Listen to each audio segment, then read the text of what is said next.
Hello everyone. Today we will learn the topic pulse code modulation. The question will be asked like this: explain the basic elements of a PCM system with the diagrams. Let us know that what is PCM. PCM is pulse code modulation. As the name indicates, is it a modulation? No, it is not a modulation. Pulse code modulation is a technique which converts analog signal into a digital data at the transmitter and digital data into analog signal at the receiver. Now let us see the basic elements of pulse code modulation system, which consist of three blocks: transmitter block, transmission path and receiver block. At the transmitter block, which performs, analog signal will be converted into a digital data. At the receiver, digital data will be converted into an analog signal. Let us see the transmitter blocks. In a transmitter block, basically converts analog signal into a digital data. There are basically main three steps to convert analog signals into a digital data. Those three steps are sampling, quantization and encoding. Let us see block by block how this PCM system works. At the transmitter, we have source of continuous time message signal, which is nothing but analog signals. Analog signals signal is a continuous time signal. So input analog signal is given to the low pass filter. Low pass filter is also known as here pre-alias filter. Why are we using low pass filter here? Because this low pass filter prevents aliasing effect during sampling. That's why low pass filter is used here. Then the output of low pass filter is given to the sampler. The function of sampling is, we are going to sample a signal at fs is equal to 2w, where fs is the sampling frequency and w is the highest frequency of the message signal. Sampler, what does it do? It takes analog signal as an input. Analog signal is a continuous in time, continuous in amplitude signal.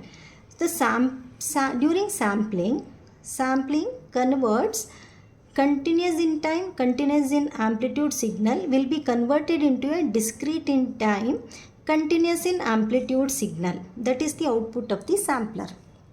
Then quantizer. Quantizer, it takes the discrete in time, continuous in amplitude signal is input to the quantizer, and the output of the quantizer is discrete in time, discrete in amplitude signal. The encoder function is, it takes discrete in time, discrete in amplitude signal, which output of the encoder is a digital data.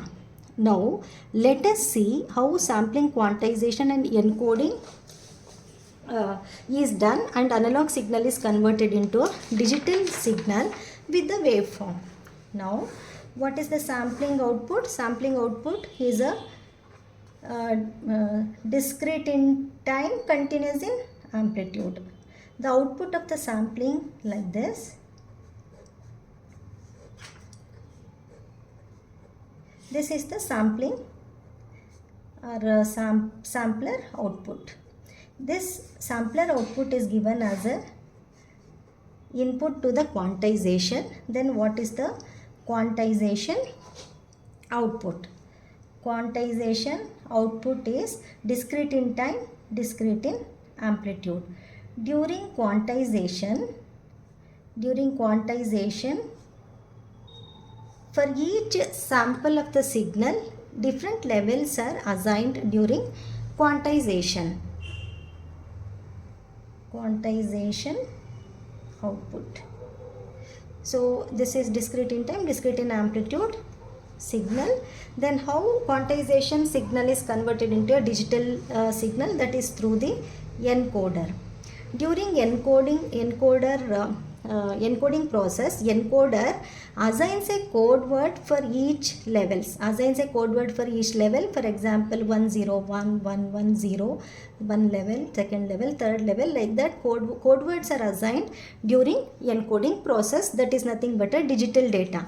So if I write these code words randomly, if I write these code words 1 0 1 0 1 1. Randomly I am writing how digital data we are going to get.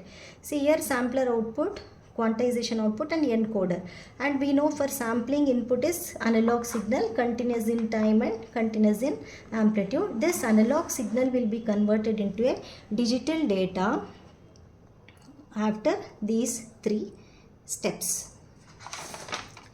I think hope transmitter section is clear to everybody. So the output of transmitter is transmitted through the communication channel, which is nothing but a transmission path. During transmission of the PCM signal over the communication channel, the PCM signal will be distorted due to the external and internal noise. So this distorted PCM signal, we have to remove the distortion in the receiver when we are going to receive. For that reason, during the transmission path, regenerative repeater circuits are used to remove the distortion. How regenerative repeater circuit will remove the distortion? Regenerative repeater circuit consists of amplifier, equalizer and decision device. This amplifier will amplify the weak signal, equalizer will equalize the pulses, and decision device, based on the threshold value, it will regenerate whether it is a 0 or 1 based comparing with the threshold value. So the distortion will be removed from the PCM signal. This regenerative repeater is used. Then regenerated PCM signal is given to the receiver.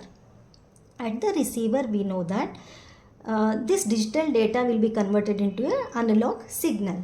In the receiver section, we have a decoder. What's the function of decoder? Decoder, it decodes the data or recovers whatever encoded signal, opposite process of encoder. Decoder recovers the data, the encoded data it recovers. Then that is given to the reconstruction circuit. The function of reconstruction circuit is it will recover the original data from the sampled signal. Original data will be recovered from the sampled signal. That is the function of reconstruction circuit. Finally, the original recovered data is an analog signal. That is whatever we have transmitted, that data is recovered. This is the function of pulse code modulation. Thank you.